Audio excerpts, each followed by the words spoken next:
प्रत्यक्षात कारखानदारांकडे आहे, सहकारी साखर कारखान्यांकडे आहे, हे जर जाहीर केलं तर त्यांच्या म्हणण्याला पुष्टी देता येऊ शकेल. अन्यथा आपल्याला माहिती आहे की आता साखर ही कारखान्यांकडे शिल्लक नाही, त्याच्यामुळे या साखर वाढीचा कोणताही परिणाम हा फायद्याच्या रूपात शेतकऱ्यांना होणार नाही. ही साखर आज व्यापाऱ्यांकडे आहे, व्यापाऱ्यांची चांदी होणार आहे. त्यामुळे दत्तात्रेयजी भरणे यांनी आपलं विधान तपासून पाहण्याची आवश्यकता आहे. साखर महाग झाली आहे, ती महागाई आटोक्यात आणण्यासाठी सरकारनं तातडीनं पावलं उचलावीत अशी अपेक्षा आहे.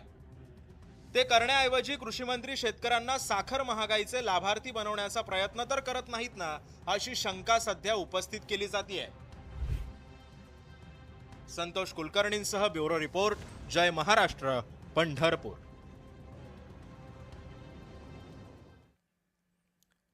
बातमी उपमुख्यमंत्री एकनाथ शिंदेंच्या चाकण दौऱ्याची.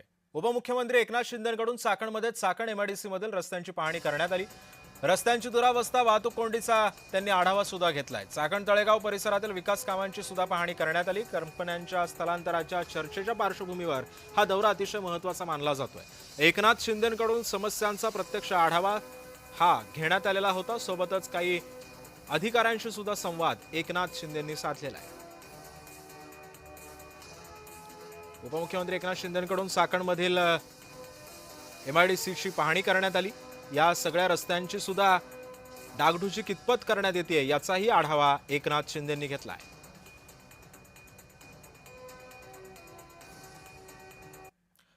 दरम्यान चाकणमधील खराब रस्ते आणि वाहतूक कोंडीची उपमुख्यमंत्री एकनाथ शिंदे आणि उद्योगमंत्री उदय सामंत यांनी पाहणी केली. गेल्या काही दिवसांमध्ये उदय सामंत यांनी चाकणचा दौरा दुसऱ्यांदा केलेला आहे आणि यावेळी एकनाथ शिंदेंनी उद्योजकांशी सुद्धा संवाद साधलाय.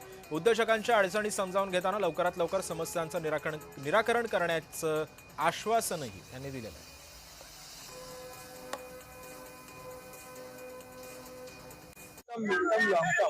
ये प्रोग्राम है और इसमें पूरी तरह एमआईडीसी चाकण में इंटीग्रेटेड सिस्टम से यहाँ पर स्टॉर्म वाटर ड्रेन भी होगा, या फुटपाथ भी होगा, या रोड भी होंगे, और या स्ट्रीट लाइट भी होगी, या पानी की व्यवस्था भी होगी, या बिजली के जो प्रॉब्लम है वो भी इंडस्ट्री के सॉल्व हो जाएंगे.